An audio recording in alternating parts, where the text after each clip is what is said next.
Okay, so again, this is the character I'm going to be working on today. What I'd like to do, I know I could easily show you something that's already illustrated because it feels like we've already gone over a lot of the drawing tools. But I realize there's some other things I can show you in there because there's a chance you're going to get home and start wanting to animate on Toon Boom and not have a Cintiq. Or like there'll be other situations where you don't have the tools you need. So I'm going to illustrate this guy in a completely different style for a couple of reasons. One, I just like this style. Two, I want to show you some tricks that will allow you to kind of cut your character up a little bit and not be able to tell that, right? So, I just did a couple of sketches in here. Actually, I just did them on each frame. So this is my original character. I wasn't really crazy about the little like bubble butt thing he had going on there.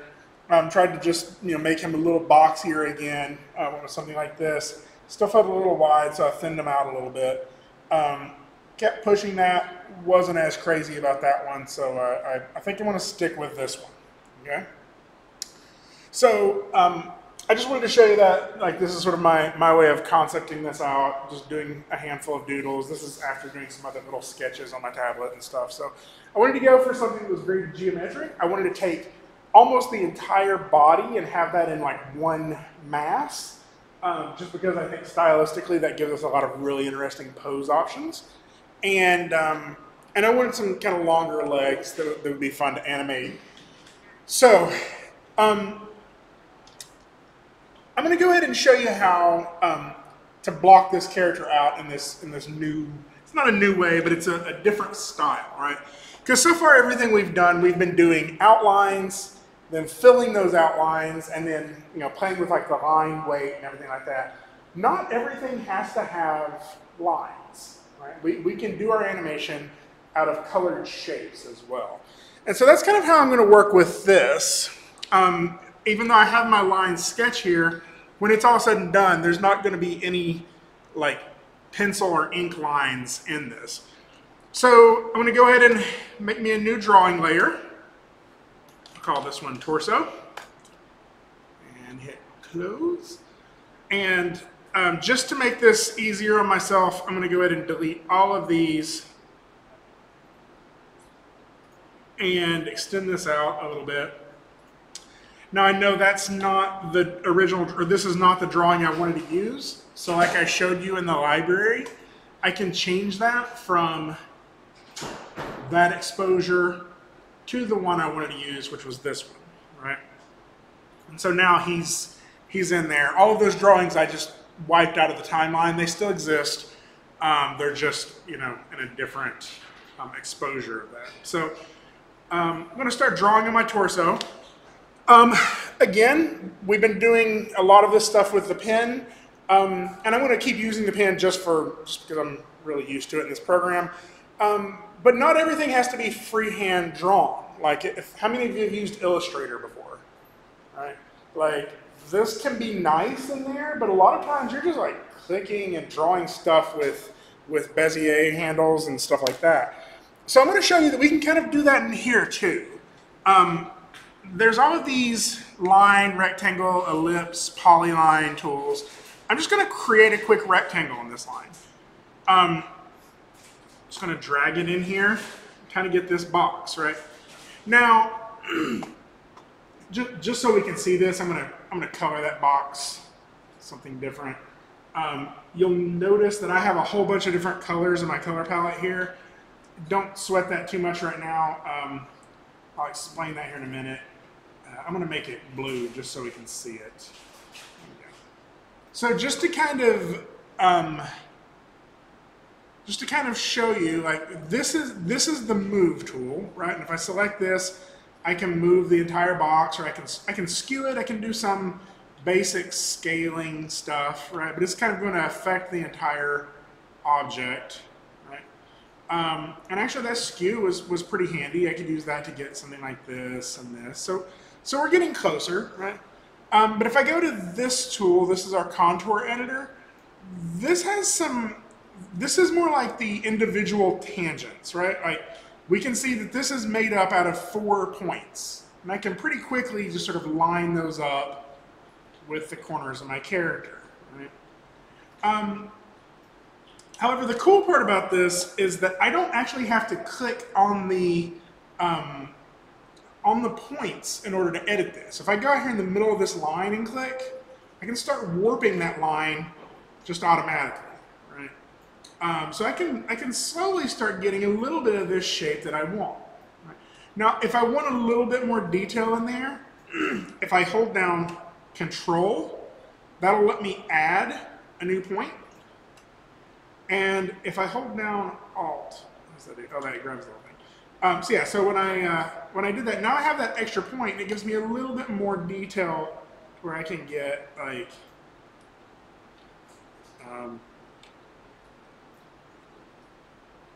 some of this information in there, right? Start getting a little bit of a different shape. But again, this is just editing this line. Like I just grab it and I can kind of work the whole line just by dragging it. And so really quickly, I can get this character shape. Right? Now, the only real reason I did this with a line is because it's really easy for me to sort of visualize the parameter of that. Because I don't really want this line. I'm just using this to get my shape. What I'm going to do is with my paint bucket tool, I'm going to choose this right here. This is actually I have 2 different colors for each of these things. I have like a skin color, I have a skin, right? And then I have a skin shadow, right? And so with my skin selected, I'm just going to paint bucket inside of that, right? And then I can go back to my selection tool and grab my outline, and I can just delete that whole thing. Right now I have this shape that I can work with. Now, I wanted to do all of this on one layer just because I want the whole thing to bend together. But you'll notice that from my original drawing, if I drag my torso below this, my original drawing, it has his hair, it has his ear, it has a whole bunch of stuff in here, right? And some of this is skin color, some of this is going to be a different color. And so, so just having this whole thing filled with one color isn't particularly right for me. What I'm going to do is, on that torso layer, I'm going to grab my paintbrush. Right? Now again, the paintbrush is not drawing a line, it's drawing this fill, right? I could draw more of that. In my tools property though, if I scroll down here, I have this, this paintbrush with the plus sign. And that's called the repaint brush. That means it's only going to paint things that have already been painted, right? So that means now I can change all of these colors that are on this inside, right? I can grab my hair color here, and I can very quickly do something like this to start coloring inside of that. And you're seeing that it's only going to stay inside of that shape. And if I use my paint bucket from there, I can fill that in. That was a little messy. I'm going to clean that up a little bit. One of the things I'm going to probably do is turn up my smoothing just because I have a little bit of a shaky hand. And what that means is that it's going to smooth it out a little bit for me. And so you can sort of play with how much of that you want to use. If you want to do it a lot, it's going to really smooth it. So I know we've talked about that. And I'm going to turn down my brush size just a little bit. And that way I can get a relatively nice, actually, just to keep that ear, I'm going to go ahead and, I could always do it the other way and paint that ear back in, but right now, this will work.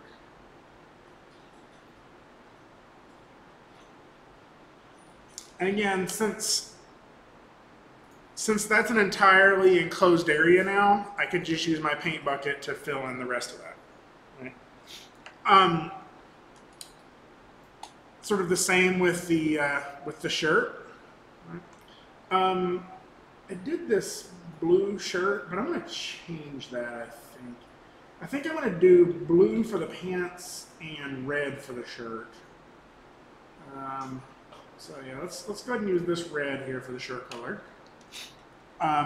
Again, my paintbrush with the repaint option turned on. Just go through here, get that line, try it again. There we go. And then paint bucket the rest of it. Now, the problem with this, even though this has a kind of a neat icon, yes? So just you're drawing that thing on top of like what you're trying to color if you want to work correctly? Does that have to be on top of the... Whatever. Oh, so I can see the lines. I get that. There's other ways you can make that. Would that miss the program anymore is what I'm asking. Well, that what? Because what you're doing is just coloring inside the lines that and that's a, is it based on the shape that you're drawing above it, or is it just completely based on? I'm just using those lines above it as a reference for me. Like, yeah, pretty much what I'm going to do is when it's all done, I'm just going to delete this layer. Right? When I'm done, I won't need the lines anymore. So I'm just kind of using the lines as reference of where I want those shapes. So that's my sketch. I put it above it just so I can see where that's at. So when I draw new things, it doesn't cover up my lines. So the drawing itself is not going to reflect whether or not the color is. Right. Yeah, I'm just kind of drawing underneath it when I'm drawing on my torso layer. So once I have this, I can start adding a little bit of shadow in there, right? So for example, I want just a little bit of shadow in the hair. Right? So maybe I'll do like a little bit behind this ear, something like that, right? And the reason, when I do that, you'll see that now you can kind of see a little bit more profile of that ear, right? The same with here, maybe I'll do something like that, do some lines to the hair, around that corner a little bit, something like this, right? And hopefully get a little bit more of a hair look to it. I could also change my size if I wanted to get a little bit of a different effect. And if I want to, I can even go in here to this color and start playing around with it a little bit, see if I can get something that's even a little lighter. Maybe I don't want the hairlines to be darker, I want them to be lighter. Right? So this is kind of your own design aesthetic here. What is it you want? But yeah, this is kind of the direction I'm going. Actually, I'm going to undo a bunch of that.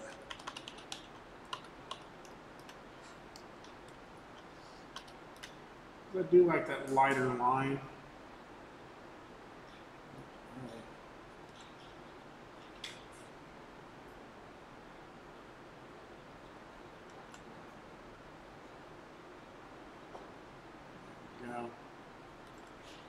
And so a little bit of something like this. Smoothing.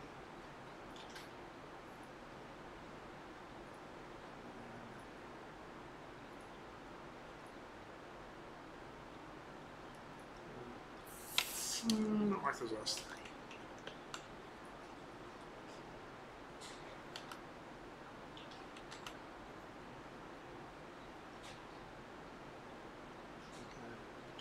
So again, we can keep playing with this color, multiple wheel mode.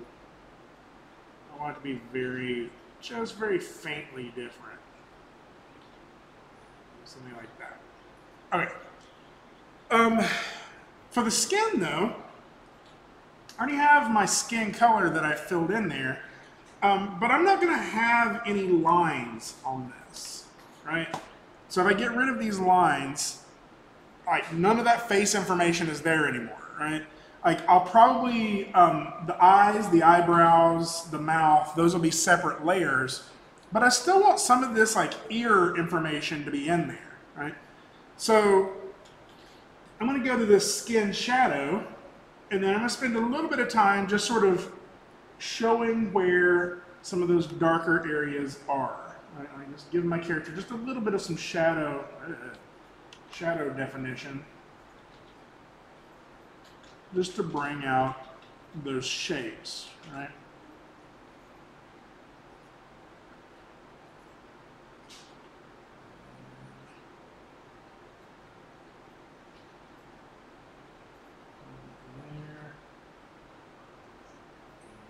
Let's smooth that just a little bit more.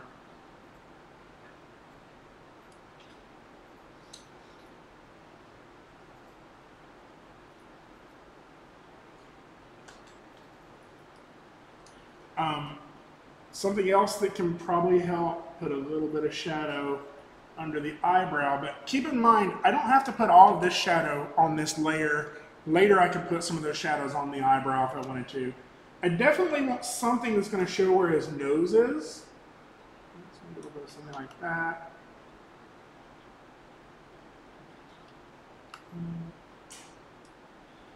And then a little bit of something around the shirt line here.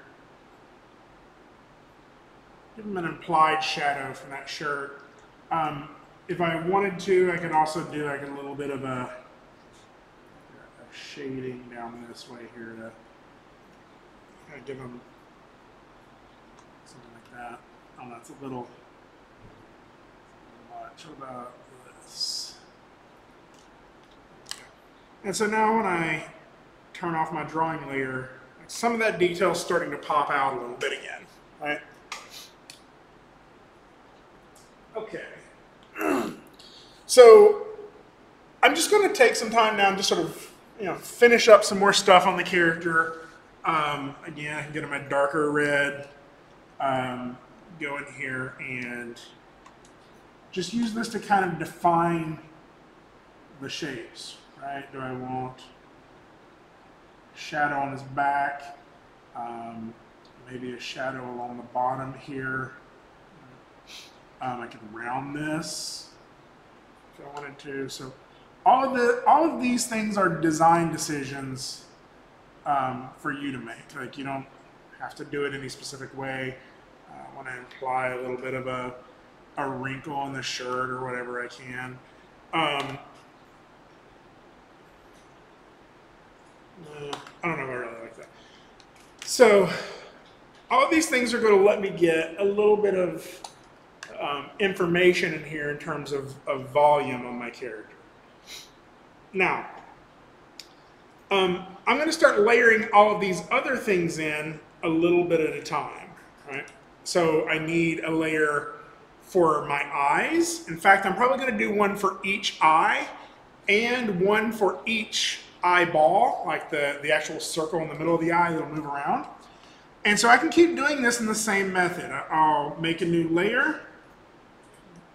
I will go to drawing layer. I'll do this as, let's do R-I, L-I, and then, let's see, R-I, ball, and L, eyeball. And I'll go ahead and close that for now. And so I can reuse some stuff in here. I'm going to create an ellipse. Again, I'll probably use that new vectorized line as my color, just so I can see it. I'm drawing a little lower here. So and then again, I can use this move tool. Put that on the wrong one.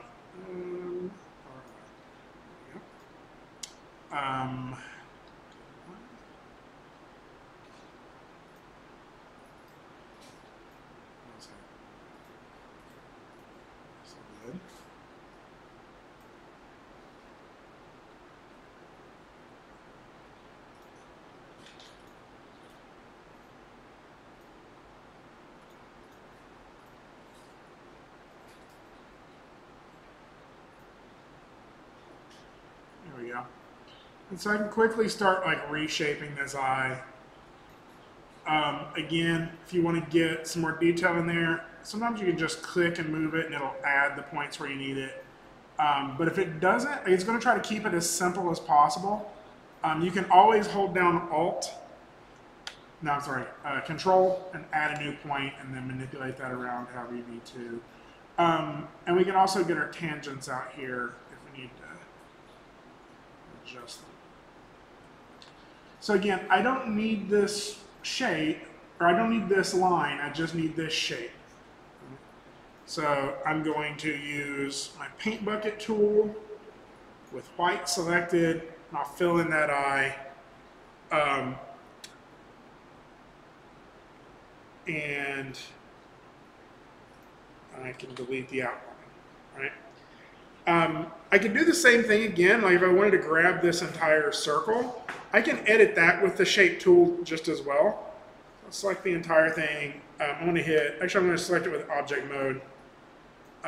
Control C, and then on LI, I'm just going to paste that in there as well and move it over. So now I have a copy of this in the left eye as well. And then I can just use this to kind of eyeball it.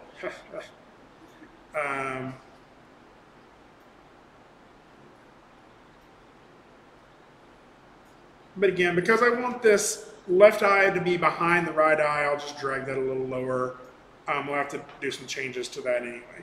Now, here's an example of why we need to add the shading, right? Without the lines, you can't tell that the left eye is behind the right eye, right? So, or correct. So what I'm going to do is, on this layer, I've made an extra white layer. It's a little bit of a shadow to it, right? And I'm just going to paint on this to get just a little bit of volume in that eye. Right? And then on my left eye, I'll do the same thing. And since it's going behind this other eye, that gives us an example of it pops it out. Now you can see this on my screen. It's not terribly bright on that, so I will make it a little bit darker here. We'll start with something like that. Yeah. And again, you can always mess around with this more or less. If you need more shadows on something, you need them to be darker, you just change the color. Right? So again, my left eye, let's fix that a little bit more there. My right eye, I'm going to paint white to sort of fix that.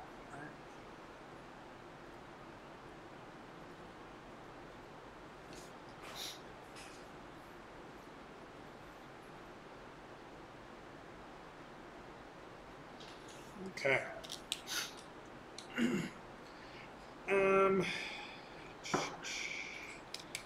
It's to be clear still yet, so I'm going to make sure I go in front of it even more.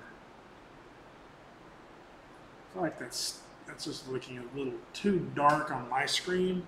Up there it's looking okay though. So I'll pull it back just a little bit. Still tell that. There we go. Okay. Now, the reason I did that on two different layers is because now when I do my eyeball, like this can just be a black dot if I wanted it to, right? On the right eyeball, I could just do, I gotta turn off this paint over repainted thing. I could just do like that if I wanted to. Just to add a little bit extra something to it, maybe I would go in here and do a really subtle highlight or something like that, or smaller, like that, right?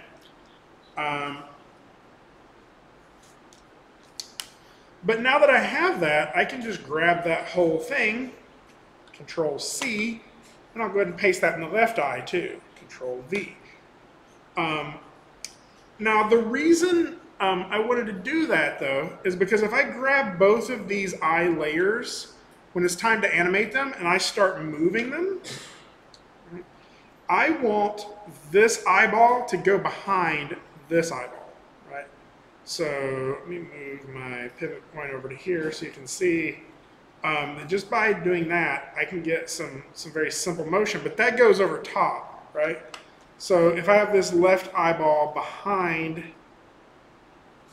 right eye, then when I move these, it'll go behind it, right? And so that's not necessary. There's other ways of making that happen, but to me, that was just the easiest, is to have those separate. And when we get to rigging that, I'll show you some very quick ways of making a control that controls both eyes for that reason. Okay, I'm going to do an eyebrow shape really quick. And again, I'm doing this by just drawing these lines and then filling them, but you can always just draw a solid color, right? Like I could go ahead and make a new drawing, right? Call this, I'm going to do each on a separate one. R brow, right? And I could just do a like, this shape and fill it in, right? I just wanted to show you some alternative ways of creating art. And actually, like I kind of like that manipulating the primitive shape method. It gets you some pretty clean stuff. Actually, I should be doing that with a pencil tool if I'm going to trim it. Do that, that. Use the cutter tool, trim those off, and then flood that with a paint bucket, and then I can go back through there and delete those lines that I used to make that. And with the slightly lighter color and this repaint drawing the thing, I can kind of get a little bit of like that, or this makes more sense. Right? Now for me, I can just duplicate this right brow, duplicate selected layer, and I'll name that L brow.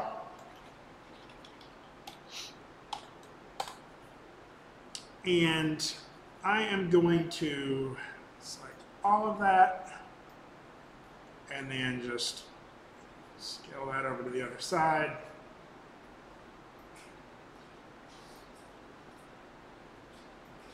Possibly make it just a touch on the smaller side. Let's do it. There we go. And so now I have my two brows. Again, get rid of the drawing. And you're starting to see how this character's shaping up. Let me do a little bit more work on this ear later. Last thing I'm going to do for the face is the mouth. The mouth's going to be a little harder, but not terribly hard. Let's see.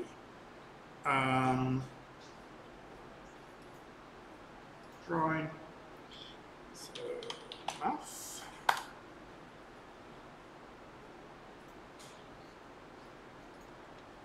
And for the most part, I just want a white shape with a slightly less white line in the middle there.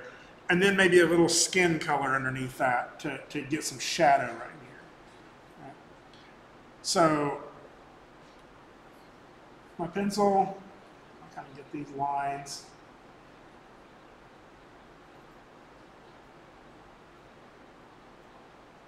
Again, trim that with the cutter tool.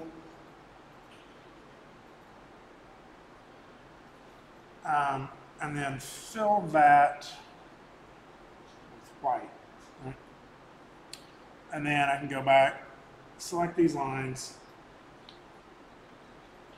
and I have my mouth shape. But again, like if I turn that off, like that works, but I want a little bit of like skin shadow built onto this. And so I'm going to, on my mouth layer, I'm going to draw some skin shadow that will set on top of my drawing, right? So if I just kind of do a wrong one, I'm using the shadow. Just going to do a little line like this. I'm getting that information there now, right?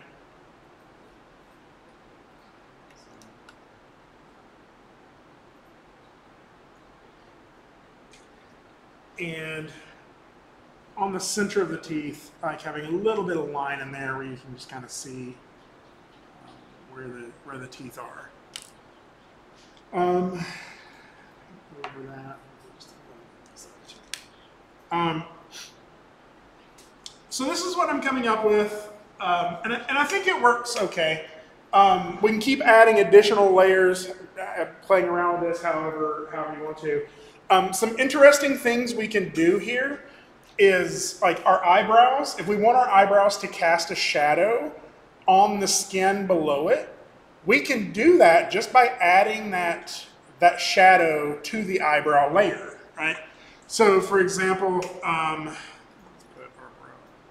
let's say if I wanted under my right brow, I wanted to paint some skin shadow here so it looks like the eyebrows kind of casting a shadow underneath. Show that again. All right. I can do that. One of the things I can do though is if I color across it, I'm going to go over my eyebrow.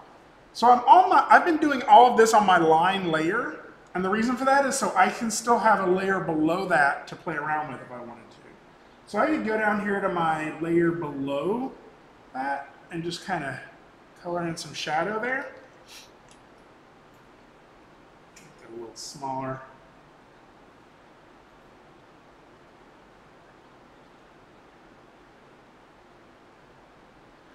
Something like that. And now as long as my brows are below my eyes,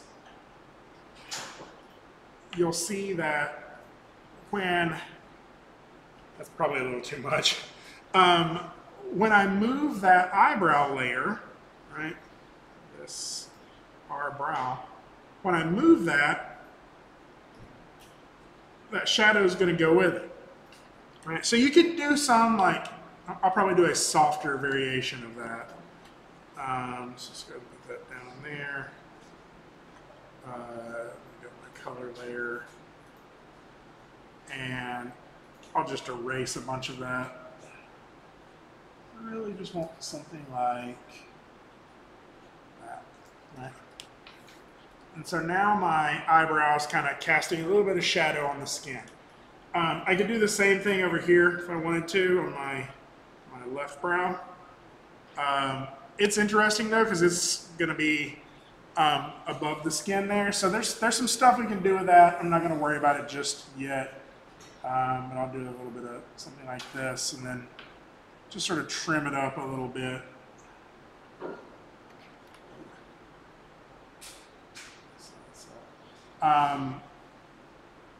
I've always kind of been a fan of that like cartoon style where the eyebrow is, or parts of the face are off of the face. So, yeah, I like that better. So the eyebrow sticking out a little bit. So all of this is stuff that we can just keep messing around with until we're completely happy with the illustration style. I'm going to sharpen some of this stuff up right here. I feel like it's a little too rounded.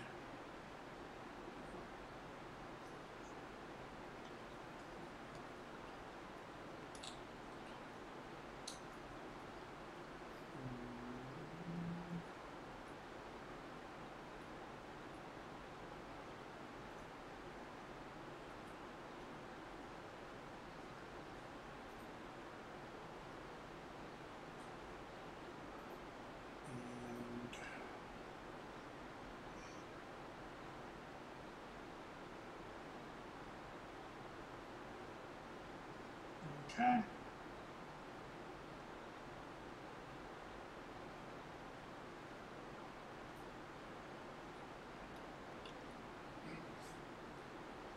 gonna get me a little bit of a pointier brush here.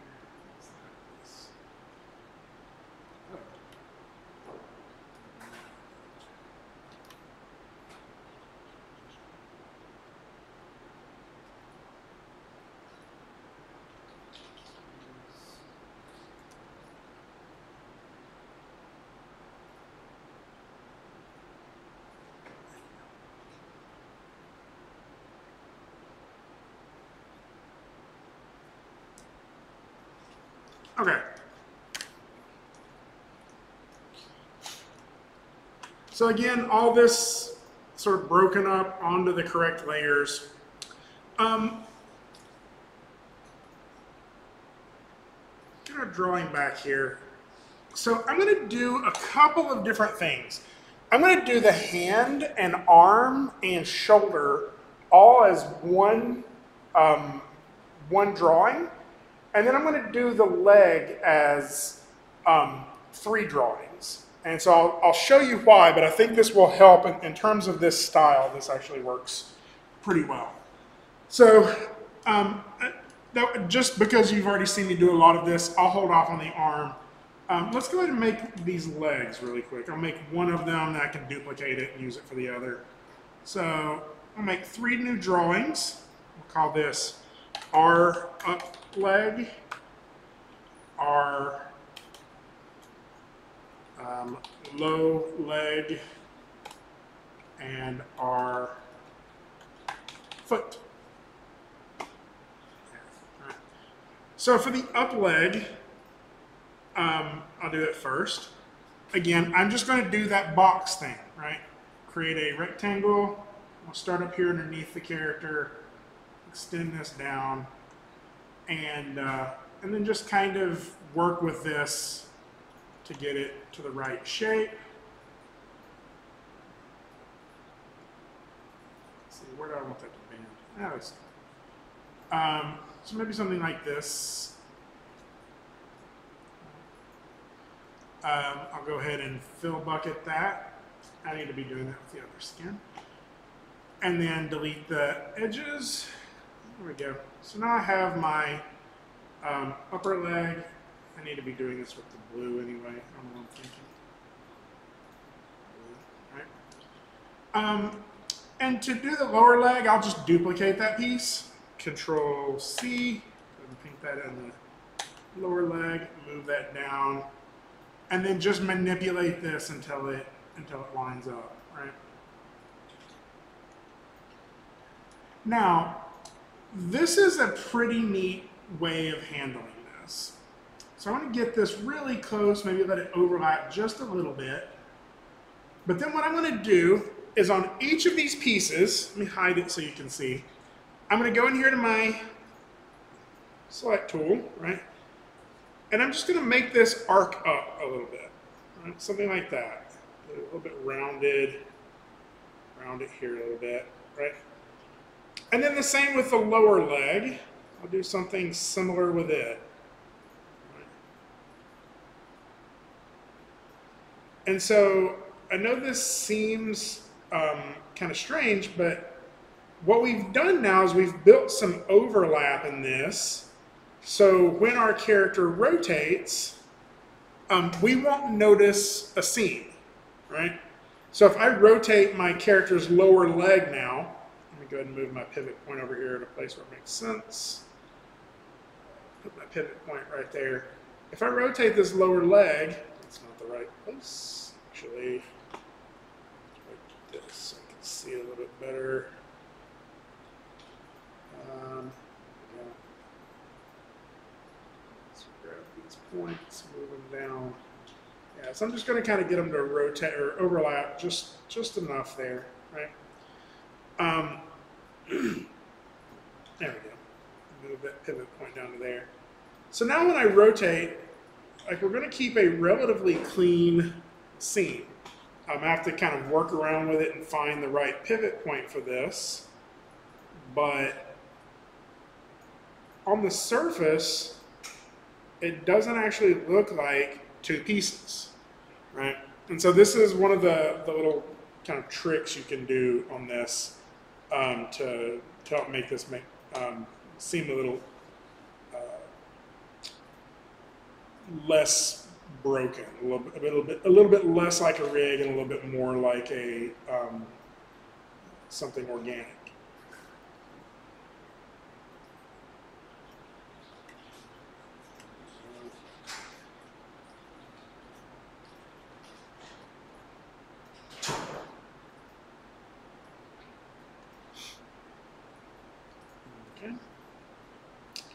And I'll kind of do something similar for the foot.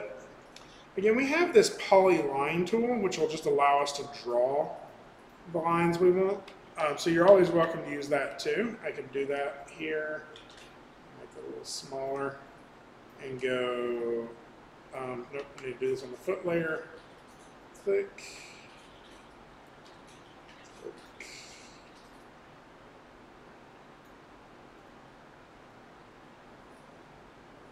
This way.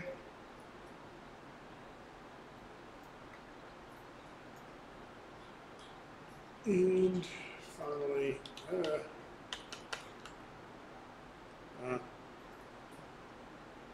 let's just paint it.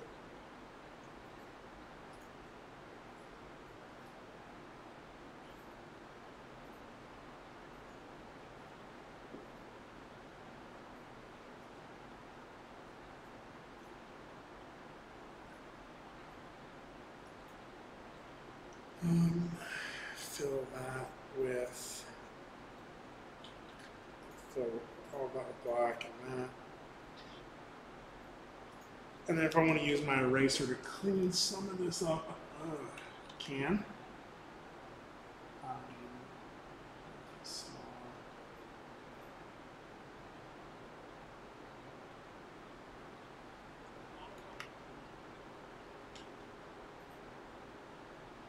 There we go. And of course that foot needs to go behind the foot.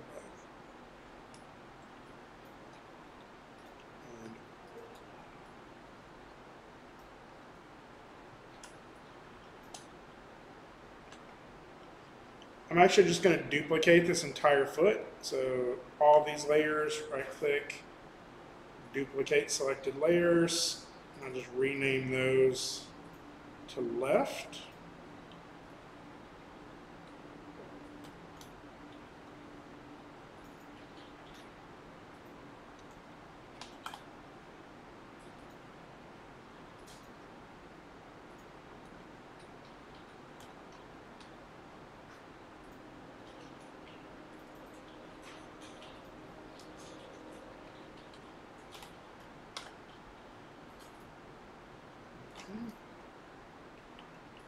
And then for each of these,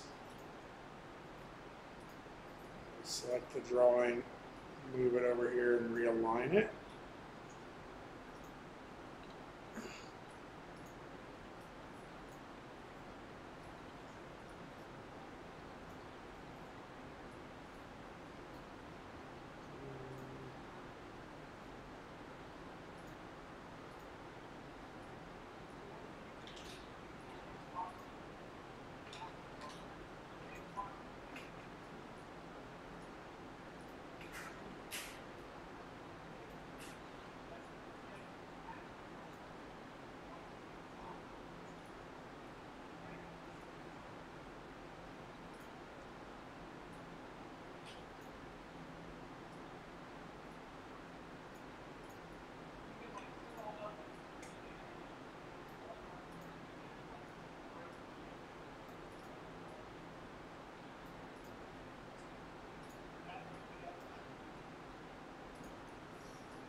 And the last thing for me is I'm going to go ahead and create an arm.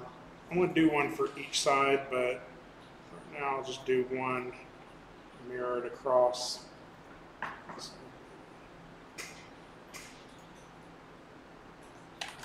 Arm.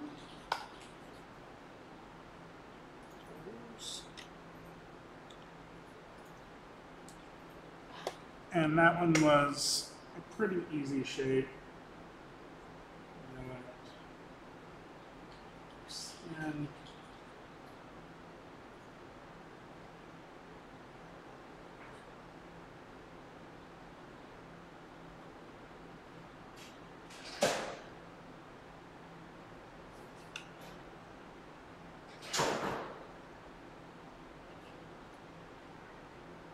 And then the shirt on top of that.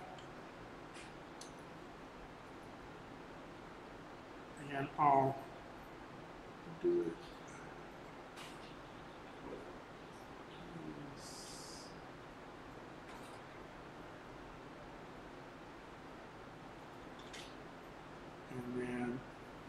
hide the torso, you'll be able to see that shape. I can fill bucket that, and then draw some shadows onto there.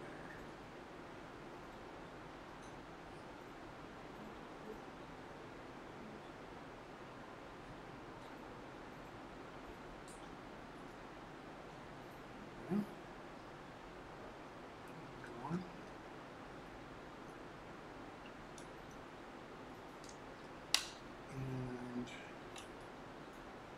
just a little bit of skin shadow in here as well.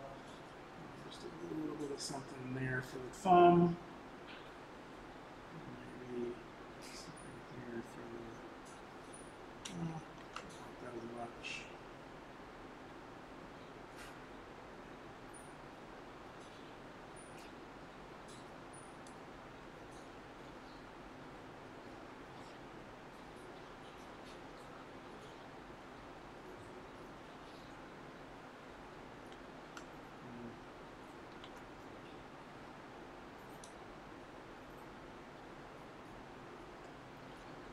Something like that.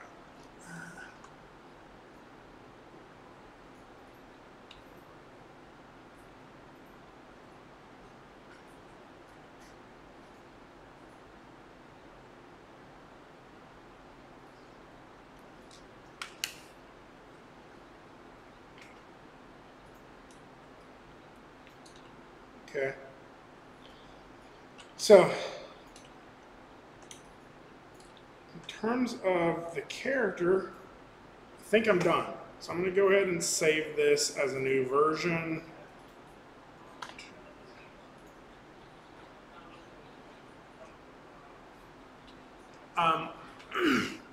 Again, I just wanted to take a little bit of time to show you some alternative ways of being able to create your character. Right? May not be the most exciting thing to watch somebody else draw this whole thing, but one of the things to recognize is that there is like so many different workflows for creating a 2D animation. Right? And different productions are going to all do this differently. Some productions are going to create all of these assets in a completely different software package, like Illustrator, and import those in. And so I want you to kind of explore that, right? This class should be, you should have some freedom to just try some new things, right? So we're going to try this with this style. It's a little pixelated up there, but on my screen it's a little bit better. So what I'm going to do now, I have all this broken up into layers. I'm going to rig this character, and by the end of the day, I'm going to have it ready for animation. How many of you have a character that you are ready to rig to? So we could do this two different ways. One, I could just go ahead and start rigging this, and you could watch and come back and watch the videos later if you have questions. Or if you want to give me a little bit of time, want me to give you a little bit of time to get your character into a similar situation where it's all broken up into the layers, you can kind of follow along and try some of the same techniques on your own character. Either way, I'm going to give you some work time today. I guess my question is, do you want that work time now, or do you want that work time at the end of class? Any preference at all? End of class. Any other votes? End of class? Okay. In that case, just because I know this I lost some of you, like you're like, yeah, he's drawing, he drew for an hour. Let's kind of reset, take a 10-minute break, and then when I come back, we'll set this character up, and actually it will go pretty quick, and hopefully I'm not going to show you everything in the whole entire world about rigging. I've narrowed it down to some tools that I think everybody can use, and hopefully I can simplify them enough to where you'll not be intimidated to use them. And I think we can get this rigged relatively quickly. So let's go and take like a 10-minute break. It's 2:03 right now. Let's say 2:15. We'll get started back. Plus, I drink a whole lot of water before class.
Just curious now. Honestly.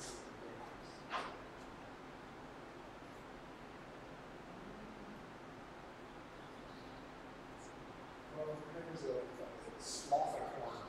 It's like half sloth, half unicorn.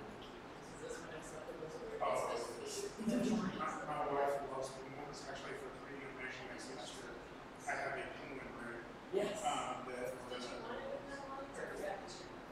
I'm just doing this style, just to show you what. So, yeah, I mean, like, there's a lot of things I could do with on, like, those overlay, blur them a little bit to get some shadow or whatever. For me, I just want to go for some of that vector, simplified shape.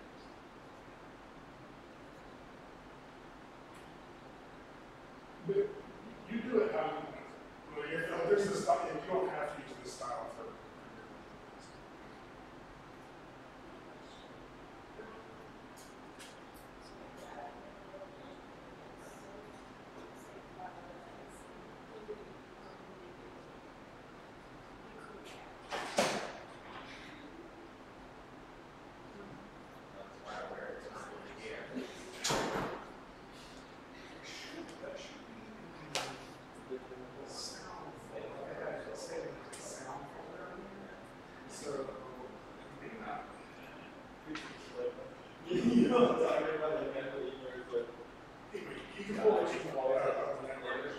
That's basically just the audio.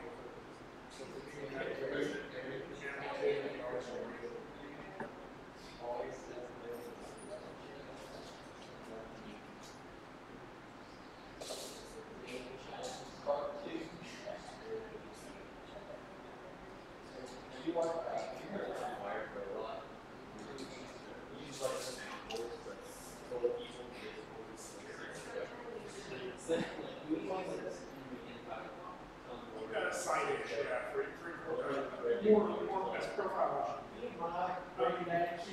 So, well,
Does that make sense? Yeah.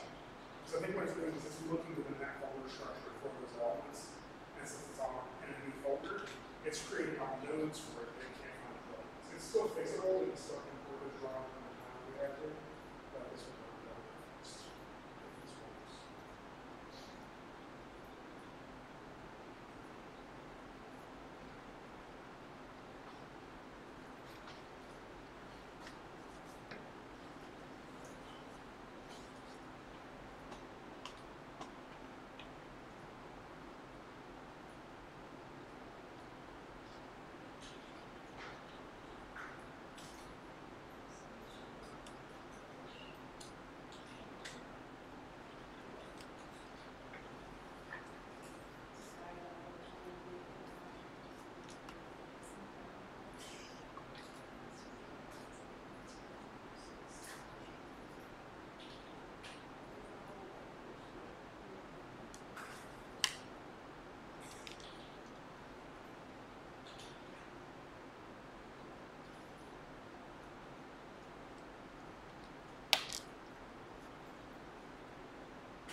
That did fix it. Can we use the same character for this one? Yeah. Especially since you already have sort of a 3/4. Yeah.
Okay.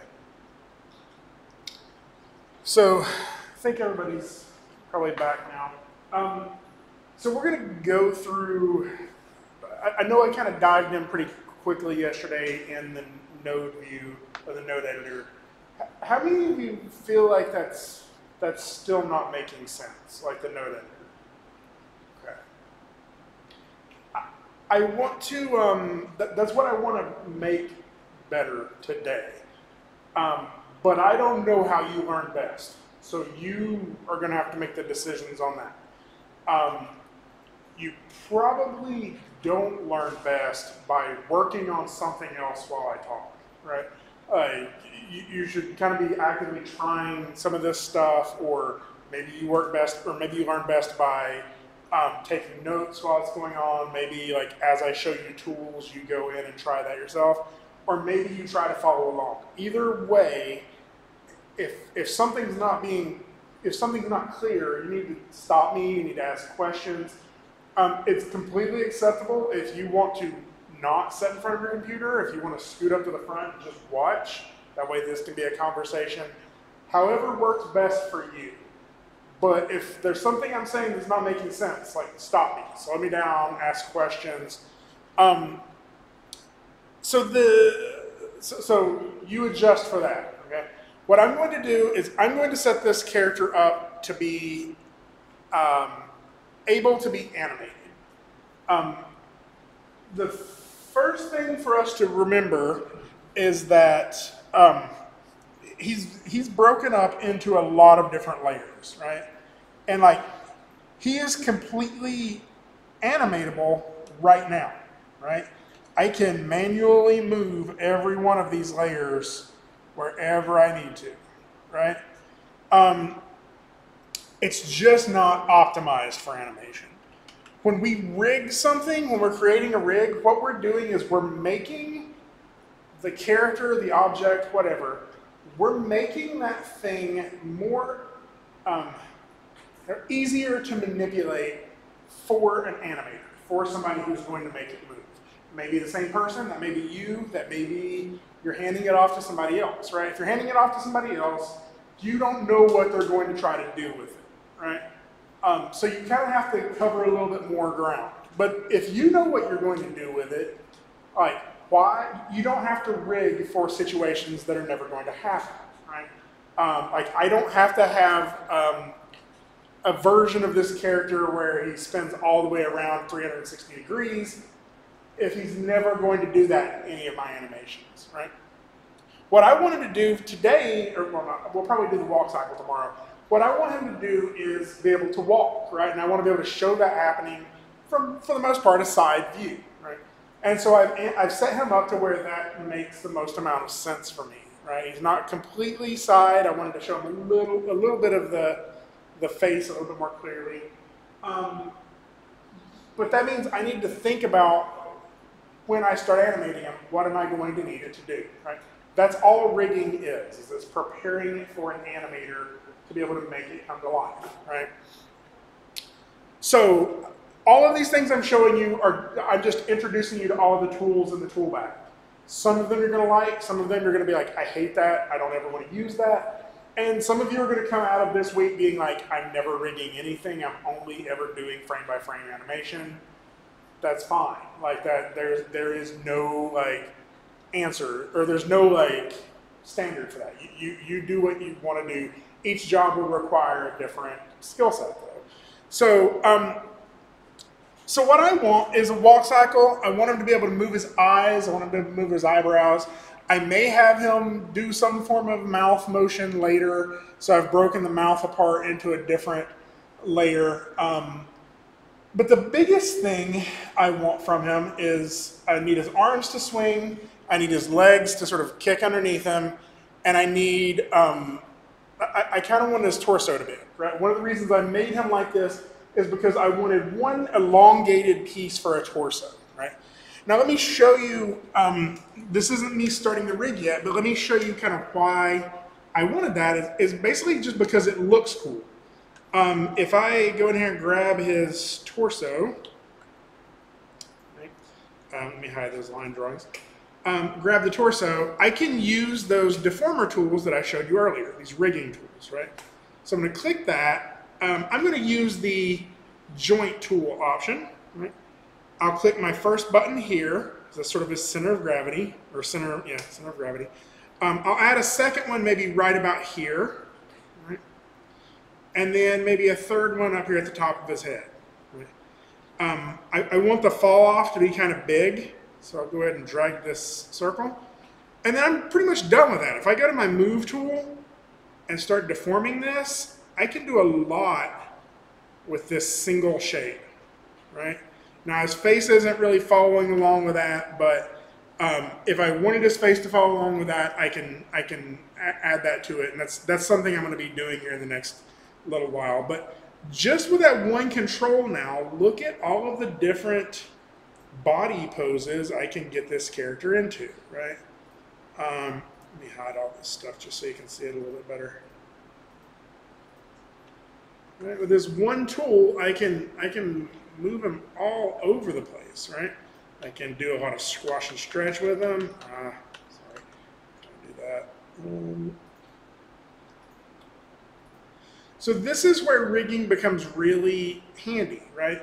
As an animator, this gives me I can take him to sad, I can take him to surprised, I can have him like watch something go above him. What I can't do is have him turn around and look over his shoulder, right? For this animation, I don't need that, right? There are situations where I would, and I would have to think about that later on. So I just wanted to show you, like, this is why we're doing this. It's just so I can later make this thing animate well, right? Now, undo all of that, even though I will be doing that again in a minute here. Right now, I don't really want to deal with all of that. I thought I had to extend that. So the other thing that's important to notice is, like, not everything has to be a deformer, right? As we saw earlier, some things can just be we move them, like we rotate them, right? For this, my plan is I'm going to make the arm a deformer. Like I'm going to put a little deformer in there so I can just bend the arm however I want to. I'm just going to parent the legs, and there's a reason for that. It's so I can sort of pin the feet in place. I'll show you that in a bit. And I want a spine, I want a deformer on the spine.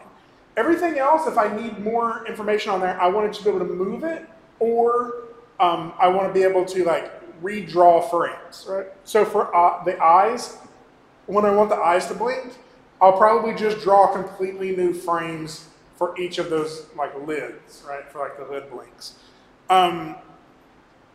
So I'm not 100% sure what I'm doing about the eyes yet, or if I even need to do anything for this animation. I'll layer that into the rig, right? So I just wanted to kind of cover all that before we jump into it. If you just start rigging without having any idea why you're making the decisions you're making, chances are you're going to do more than is necessary, or like waste time in areas that are not productive, right? So every rig is different. Your character will have probably a completely different rig than mine because you're modeling a different or creating a different character than me. So I'm just going to walk you through this, show you the tools. When you have questions, please stop me. I'm recording this on the video, so you can always scrub back through and watch it again later. So let's go ahead and get started. First thing I do is I always want to put all of my pivots in a believable or reasonable place, right? So we can do this like parenting stuff over here, but to me it's just always easier if I do it in the node view. So I'm going to open up my node view, and just so I can see what I have here, I'm going to go ahead and expand that out. And but before I do all that, I'm going to go ahead and put all my pivots in reasonable places. So the mouth, I'm not going to get too specific about that. The eyes, so the eyeball, that's the right eyeball. That's good. I'll go ahead and put it in the center of that eye. Left eyeball, same here.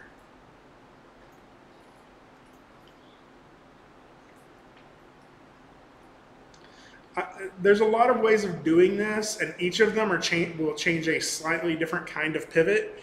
The pivot I'm using is just by using my translate tool here and clicking on that middle dot to reposition stuff. Left eye, right eye. Oh, there it is. Right eye I missed.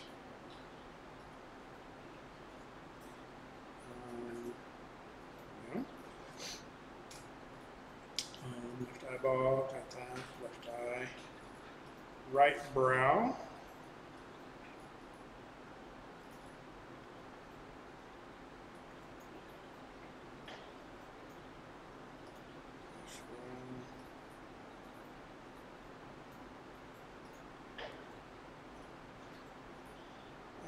And before I go too much further on this, I need to go ahead and duplicate this arm so I can have a left version of it too. Duplicate selected layer. And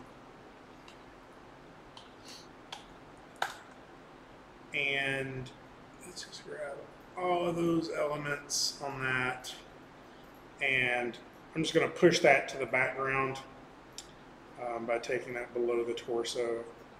But it is there. Go ahead and put it where it should be.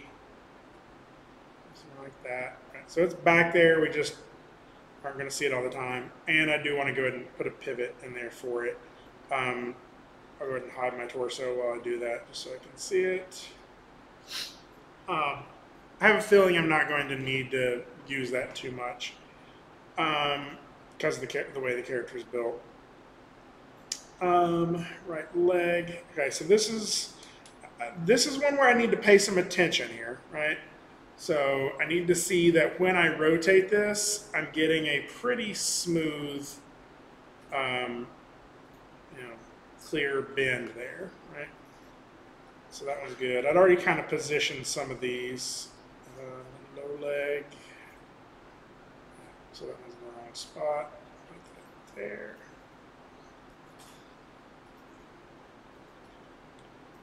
Nope. Position a little better.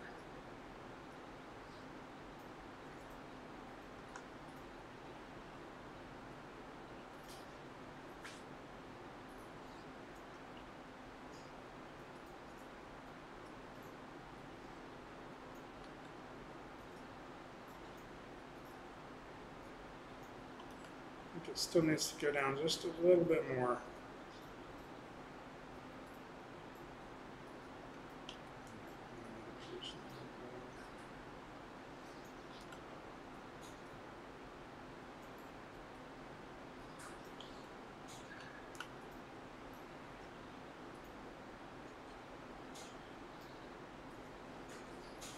There we go. So I'm okay with that. My foot. There.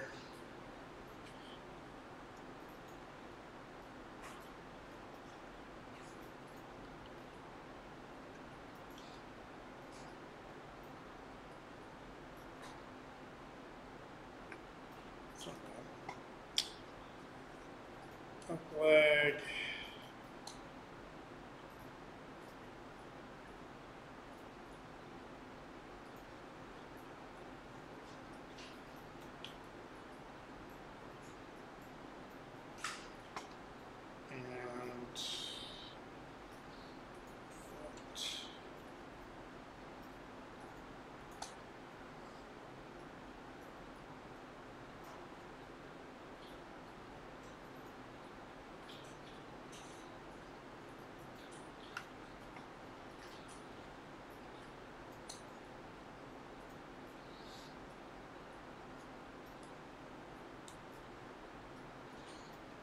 Since the torso's right there, let's see how that looks.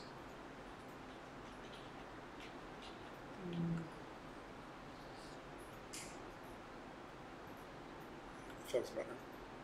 Okay. So I think I've gotten everything now.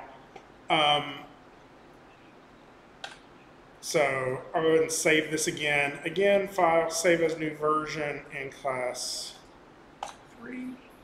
Okay. Okay. Now, when we're moving something, when we're using these translate tools to animate it, one of the problems with that is that we're setting our keyframes, the thing that rotates and moves it, right? We're setting that on top of our exposures, right? So if I went ahead and set a keyframe on this all the way back here, you'll see that it sets it on top of my drawing exposure, right? Sometimes that's not ideal. Like, so it's not always bad, but sometimes it's not ideal. In a case where you want to separate those out, we can create a peg. Right? So let me show you here really quickly.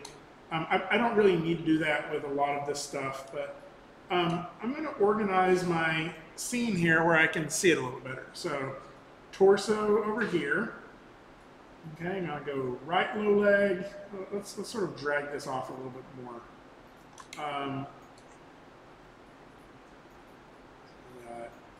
Right low leg. It needs to be up leg first, right? Our foot, our up leg, right? And then same thing here with the left.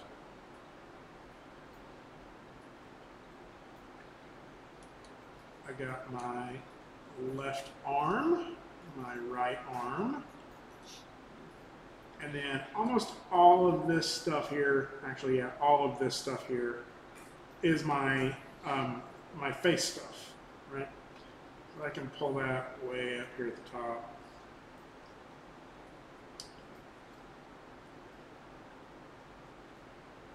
So let me find something.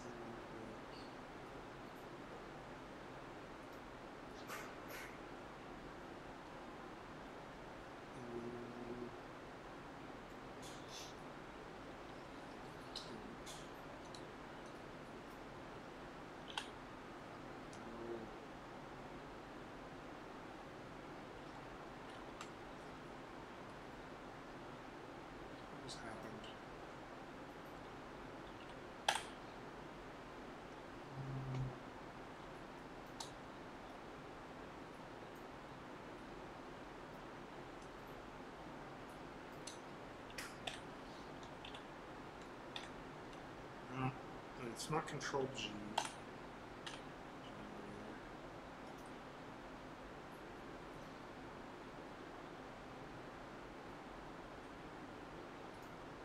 Okay, so I got my head.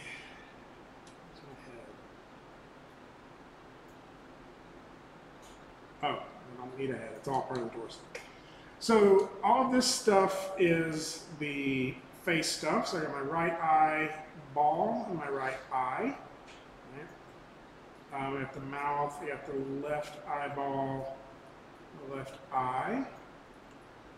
I have the right brow and the left brow. And so again, let me go ahead and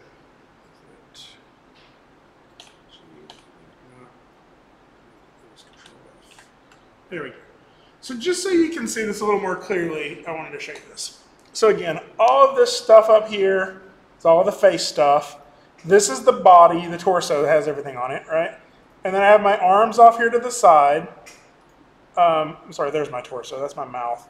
And then I have, this is my right leg stuff and my left leg stuff, okay? So once we get it organized like this, it's a little easier to see how it's going to function, right? So most importantly here, you need to remember these colors, right? Blue means it has something to do with the visibility, nothing to do with what is physically controlling it. The green lines that are on here are about the physical control of it, right? So again, if I go in here to my torso and I drag from the bottom of torso to the green transformation input here on up leg, right? Then, where's my torso over there? Did I not move torso? Let me do that before I connect that. Why is that? Okay. Apparently I had not put the pivot point for torso.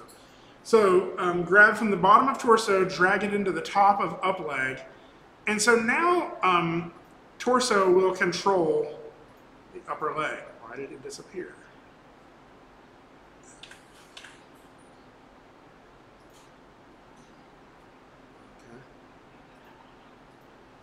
Okay. So we can do that with all of this. I could also have it control the left up leg. Right? So if I grab the torso and I move it, those parts are going to go with it. Okay? I'm not going to do that with the face yet. I'm just going to do the legs. Right? So the up leg needs to control the lower leg. So I'll drag from the bottom of that into it. And then the lower leg needs to control the foot. Right? I'm going to sort of drag this off to the side so you can see it a little more clearly without those lines. Right? So up leg controlling lower leg controlling foot. Right? And so what that means is as I rotate these, we're going to get this hierarchy chain that I can animate. Right? So I'm going to go ahead and do that with the left leg too.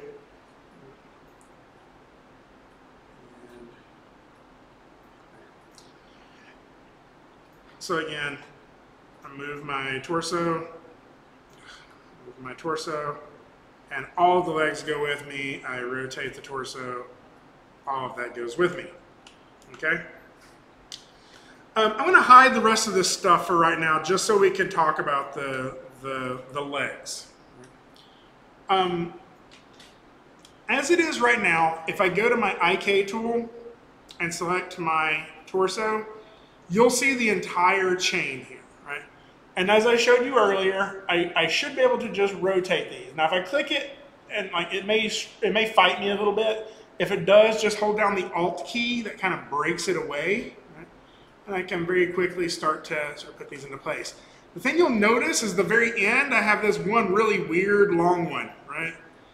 That represents the foot, and that's not very visibly appealing. Right? So we can clean that up a little bit just so it looks a little better. If I drag down here, in my tools property, I am still in the IK tool, and so it'll allow me to make some changes to this. And one of them is out here in this top section, all the way out to the end, there's this bone editing mode. So if I click on that, I can sort of reposition this bone on the end. I think I have to go to that foot. There we go. So if I click on the foot, I can sort of reposition that to where it makes a little more sense to me now, right? Same with this foot. And that way I can sort of reposition it. And now it just makes like it just more visibly appealing, right? There are other things I can do here though, right? If I grab this top, I'm going to go ahead and turn that off by going back to IK manipulation mode. And so with IK manipulation mode, I can kind of quickly start posing my character, right? And that's a little easier to see now and to adjust the foot. So the problem with this is if I grab this top piece up here and I want to try to move the hips, right now I can't do it. I'm trying to move them and it's not doing anything. Really, that represents the torso up here. And so I can grab the torso. If I fight with it hard enough, I can rotate it like this. But that's not necessarily what I want. The reason for that is because right now, it's only set to enable rotation, right? And so if I click this right here, it will also enable translation. And so that means whenever you see I have like a little tick mark in there. Now whenever I grab the hips and move those, it should allow me to just move the character around. I don't know why it's not. Okay.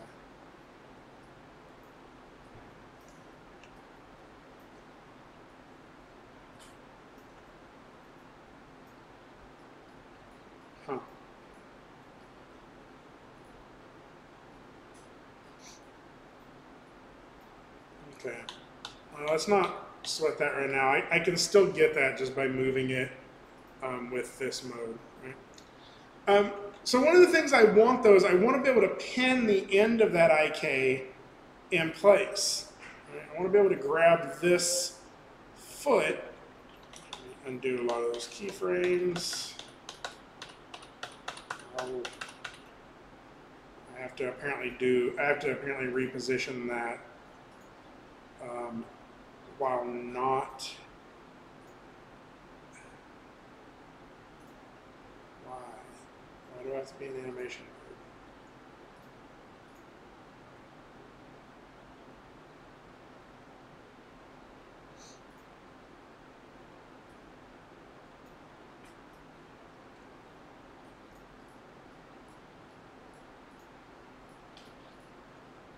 mode? Okay, there we go.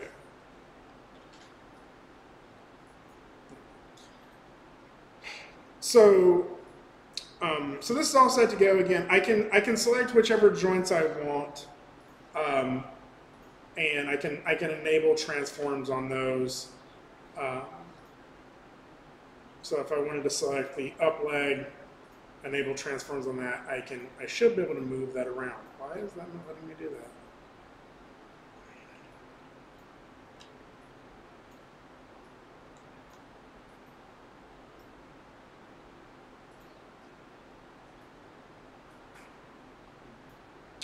Oh, well, we'll figure that out later. All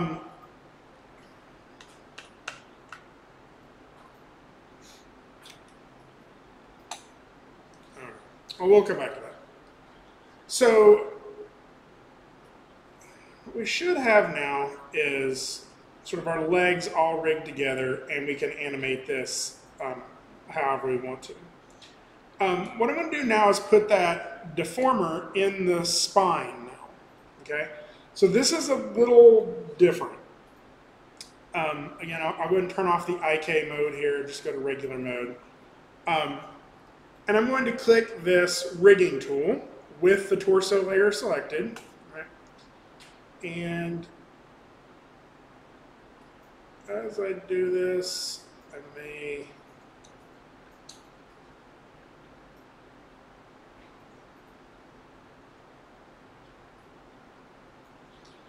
Yeah. So now I have the option on my character's torso of deforming the character. However, I think we're going to see this too, right? Whenever I try to move that second one, my feet are going to go with it. And I don't necessarily want that, right?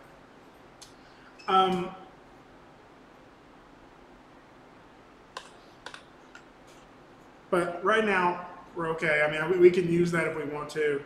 I can show you other ways of kind of keeping that separate. So we'll come back to that. So we got this, right? The real big question now is how do I keep those face features on the body? Right? So this deformation torso is what is causing the deformation of the body, right? This node here. And so in theory, what I can do is I can transform out of the bottom of this deformation torso into each of these parts, right? So let's just go ahead and do this really quick so you can see it. Eyeball, all these things. Now the problem with that is now when I do it, it's going to stretch the facial features as well, right? And so I don't want to do that. So let's zoom in here a little bit closer so you can see this better. What I'm wanting to do instead from this deformation torso, basically what's happening is whenever I manipulate these little dots on there, I'm manipulating some elements that are inside of that deformation torso. If I double click or if I click on this little arrow, you'll see that what is inside of there is a bone, bone one, and then this multi-port out. Right? So it's like a whole bunch of other little things are happening inside of that. And when I just plug that into the eyes or to the mouth, basically that deformation is happening to the mouth too. What I'm wanting to happen is I'm wanting it to deform the torso And then I want all of the face stuff to align to the last point in that deformer, right? I'm wanting it all to kind of stay transformed to this point here, right? So when I move that point, I kind of just want it to go with it, right? And so to do that, we need a new node called the kinematic output, right? Basically what the kinematic output is saying is all of this deformation is a bunch of math and interesting stuff happening in there. Don't apply all that to the other node. Just take the result, whatever the result of all that is, and apply that to whatever is parented underneath it. So right click, I can insert deformation, bone, that's kinematic output. Again, if you want to do the node view, you can add this here, the node library, and you can find that under deformation, and it is under bone. It's right there, kinematic output. So let's try this really quick. From this deformation torso, I'm going to plug that into the top of kinematic output. Okay. Just to see how it works, I'm going to try this too. I'm going to pipe this out of kinematic output into, let's go ahead and do the mouth and the eyeball, the eye. Let's just plug it into all of these face features and see if what we're getting there is reasonable. So now when I manipulate this, all those facial features are kind of staying in the right spot. Now, something I'm noticing, that's his nose. Like it just went underneath his mouth. So probably what I would end up doing there is just for control reasons, I would probably go ahead and make that nose on another layer. Yes?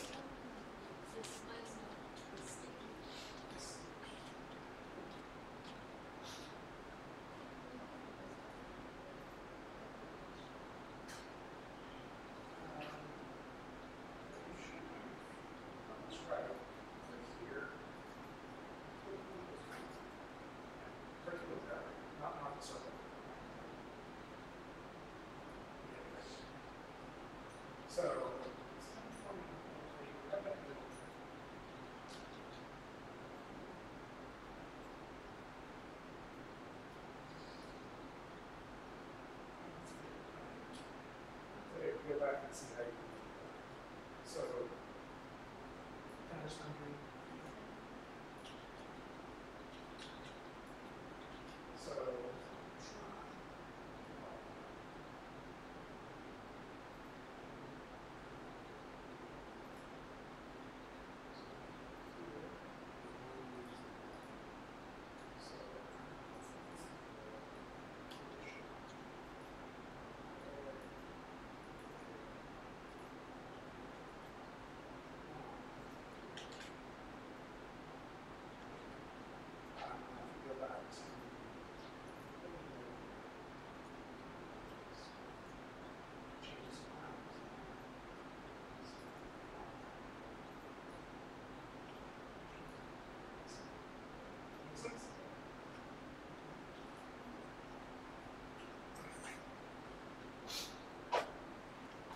So, again, we're going to see unexpected things. This nose thing is one for me. So, it's not a big deal. What I'm going to do, this is an easy fix. I'm just going to go to that torso drawing, right here. And I'm going to go ahead and copy that little bit. Actually, I probably don't even need to do that. I can just select, let's go ahead and do it. Control C, copy that little piece. And then under color, I'll just replace that with the blank color, right? And then I'll go ahead and create a new drawing, call that nose, and I'll just paste that in there. So it still should look the same. F5, make sure our pivot point is in a reasonable place for it in case we need him to sniff later or something. And then go back to my node view, and I'll just plug that kinematic output into the nose as well, which is now hiding way over there. What's happening?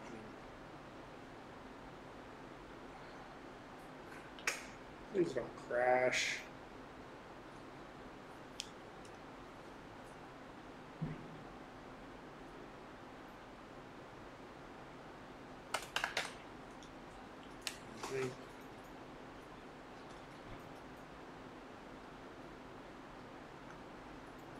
Is my computer still broadcasting on screen to you?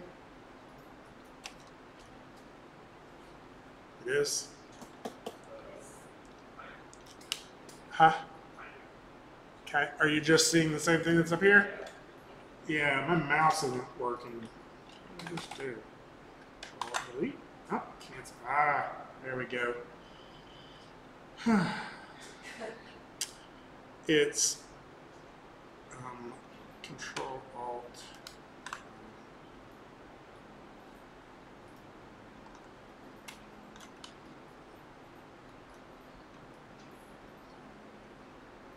So Control Alt will give you this option to sort of turn your table a little bit.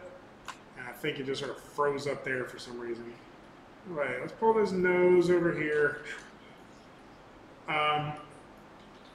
Put it up here. Plug that kinematic output into it as well. And again, what we should see now is the nose going with it. Now, obviously, we're going to get a little bit, like, we can break this, right? But that's okay. Like, we're animators. We can figure out how to make it do what we want it to do. Now, I'm going to try this now just to see what happens. I'll also go ahead and plug in my kinematic output to the arm, the two arms. So that should mean the arms kind of go with it a little bit. I'm not for sure if I want that or not, right?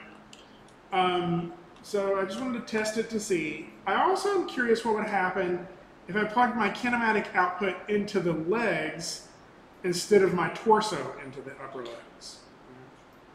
And so now that means if I do this, we get that. So I don't know. We're gonna play with that here in a minute. I'm not sure that I really want the torso controlling the legs, so I may break that. I'm just kind of playing with it now to see what is going to give me the best result. So from here, I think right now I'm going to unplug it from the legs. I don't want, like, the reason is because if I move my my torso here, I kind of want my legs sort of staying hooked to the ground a little bit, right? And I want to be able to kind of animate this thing going up and down as he walks. And so right now it's rotating the legs with it. There's ways of pinning it in place, but I think this will give us the better result. Now I'm going to go ahead and put a quick deformer in the arms as well. So I'm going to create another deformer. This time I'm going to use a curve deformer. And I'm just going to do that because I can animate it way more simply, right? I can click here and drag. That's going to create the first tangent for that. And then I go to my endpoint, click, and drag back in the other direction to kind of generate that curve, right? So I'm going to make something like that. I can kind of manipulate this to where it's the shape I want it to be. And now when I go to animate this, I get a lot of control out of this arm just with these two nodes, right? Now, on top of all of that, I can still do some frame-by-frame animation if I want to. Right? So that's not bad.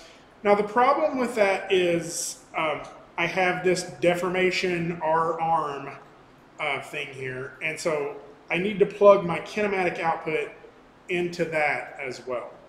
And so that means that I should get something like this. Now, I don't have to do the kinematic output that way again. I can still keep this separate if I just want to manually animate my arm. So without that, then I get this. And if I want to animate the arm, I have to move that manually. Okay. So actually, for right now, I think that's probably going to work out a little bit better. Okay, same thing for the left arm, but I can't really see it right now. So I'm going to hide my torso and go ahead and create the same deformer for it. So there, or a similar deformer for it. There. So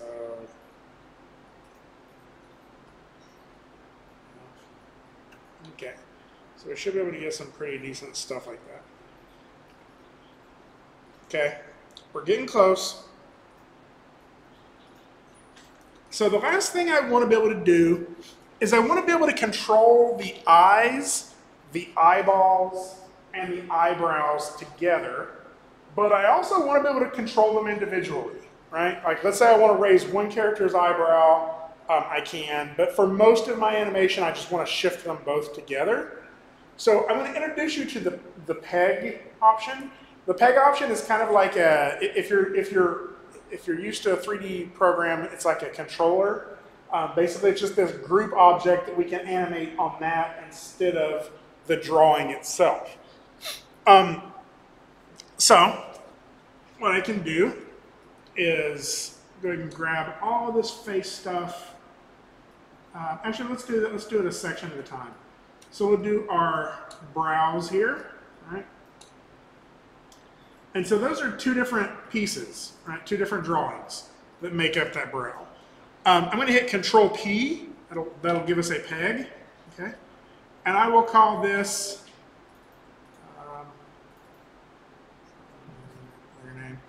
We'll call this brows peg. Now, this is just a node. It's not visible in any way, right? But I can animate it, and it has a pivot point. So I can move my pivot point over here to between the brows, and you'll see that in my timeline, let me find them. Oh, you can't see it yet in my timeline. But what I can do is, instead of having this kinematic output plug into each of the brows, I can have it plug into this brows peg, right? So that means that whenever I move that piece, or whenever I move this point here, it's moving that brow peg. If I go look at the brow peg, it's following along with it, right? However, so that's like the object I can animate.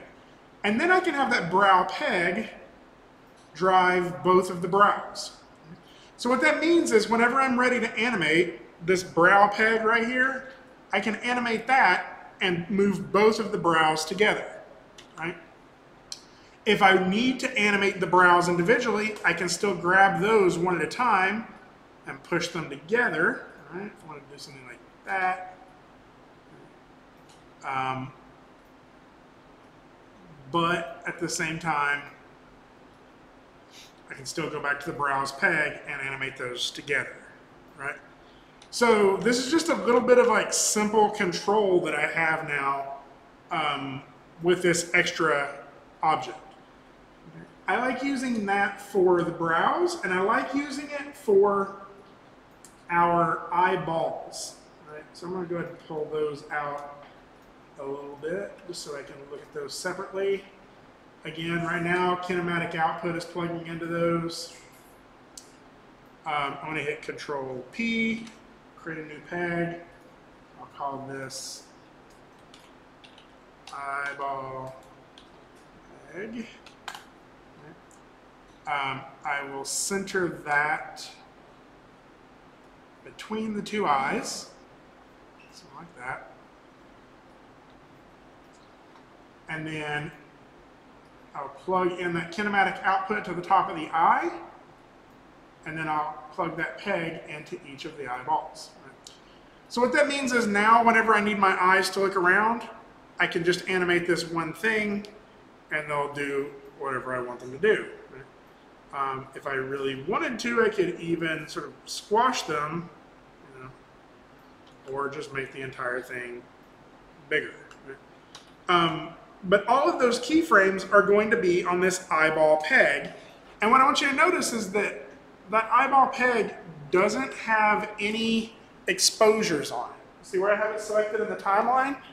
So that means if I hit F6 to set a keyframe, it sets it on that blank area, and I can still do frame-by-frame animation on my eyeball, right? So that kind of keeps it a little cleaner, particularly for stuff like the mouth, right? So we'll talk about the mouth a little bit more next week, but if I wanted to create a peg for the mouth as well, what that would allow me to do is plug that, let's see, I'll plug that into the top of the peg. Before I do that, let me put my pivot in a reasonable spot. Right there. Plug this into the top of the mouth, plug mouth. So now I can animate on my mouth peg, right? And I can do frame-by-frame animation on my mouth to create different mouth shapes. And I can animate where my mouth location is and the actual drawings that make up that mouth on two separate layers, and it doesn't get as tangled. So, how are you feeling about this? Is this more clear than it was yesterday? Still, I mean, it's more clear, but just not enjoying it. My computer isn't even working on my teeth. Uh-huh. I can't even figure out what you're trying to do on this thing. I'm not sure what it's even doing.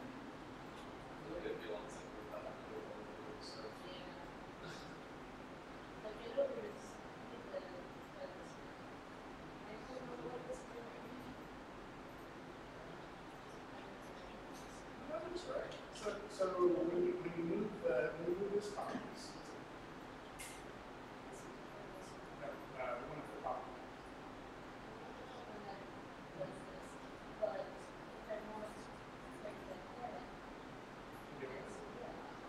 So that's what we need the kinematic output.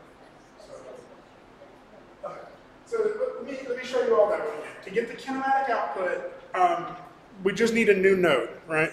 So you can get that by right-clicking in your viewport, okay, and going to Insert, and then it's under Deformation, Bone, Kinematic Output. Okay. And so anytime you have a deformer and you need something to follow the end of that deformer, you have to plug the deformer into that kinematic output and that kinematic output into the thing you want to control. So in your case, what you need to do is we have the kinematic output, put the deformer to the top of that, open the bottom. From the bottom of the deformer into the top of the kinematic output, and then from the top of the kinematic output into the head. And so now I can use this right here. Does that make sense? Okay. So, again, I'm showing you all of this stuff. If your answer is, I don't want to do any of that, I want to brute force it by, I would at least consider parenting the stuff together so when like you rotate the hip, the knee goes with it, right? But even at that, like you don't have to. These are tools, right? And I want you to just kind of know they're there so you can address your character and get yours like rigged up the way you want. Yes. show me the deformation. Because I'm trying to do it. It's not more like bodies. So the little hammer. So over here, it's rocking. You're going to want the joint or the curve. So let's just try the joint first. So click the very bottom. And go about halfway. Okay, so those are your 3 points. You can see that little orange one in the middle, right? That's the point you move. The little red one beside it, you can't really see it because it's sort of highlighted around it, is a circle. And that circle is sort of the fall off of that deformation. So if you make it bigger, it'll affect a bigger area. If you make it smaller, it makes it smaller. So I'm probably going to grab that red one and pull it out just a little bit. Size. Okay. Very good. Actually, maybe one. Pull it up a little bit, just a bit. Okay. Now go over here, grab the little box.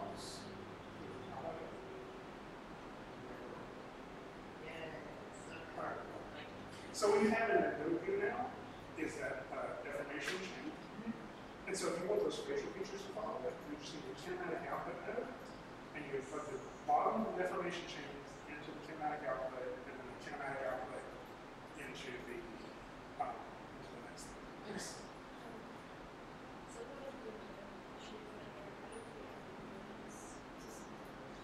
Click that down. It's the very bottom one. So you can just go through and click the fact. But I think it's either Alt or Control will allow you to add more later. So. Okay. Like again, this can get even more elaborate than this. Again, I want you to play with it. I know it's a little like overwhelming, and that's one of the reasons I wanted to kind of get through this relatively early today to give you time to work on yours and fight with it. So let's just kind of regroup here. I need you to think of questions that you have over what we've gone over in the last couple of days, right? You don't have to have them right now. I'm not putting you on the spot and be like, what questions do you have? What questions do you have? I want you to be thinking about that because like, I can't tell what parts you're missing, right? So a couple of things that I just noticed from the questions we've got is how these nodes work can be a little confusing, right? So let me show you here. Like this mouth peg is controlling mouth. The way I plug those in is if it is the one doing the controlling, mouth peg, I drag from the bottom of that and plug it into the top of the thing I want it to control. Okay? So that's the way you can tell which one is sort of in the lead, right? If the line is coming out of the bottom of it and plugging into the top of something else, then that's how you know that mouth peg is controlling mouth TVG, the drawing, right? So that's that may have been something I glossed over a little too quickly. Hopefully that'll help. But think of other questions you're having, other things you're struggling with, and what I'm going to do is I'm going to go ahead and sort of stop the video, save this. I think my character is ready to start animating.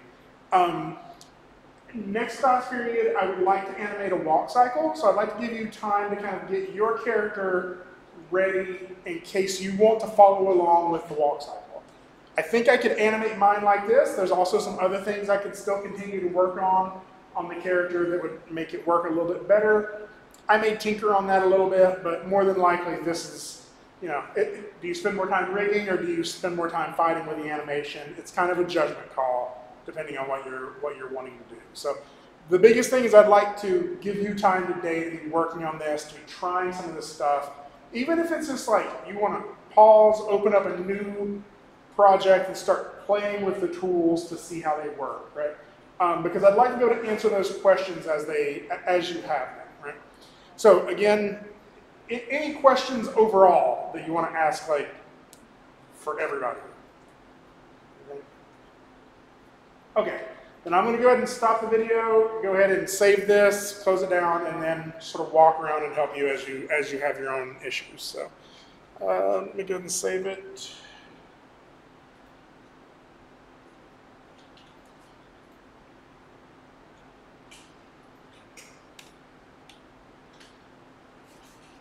Okay. I just got a message from my bank. Can I go solve that? Can I be ready to go solve that real quick? Okay.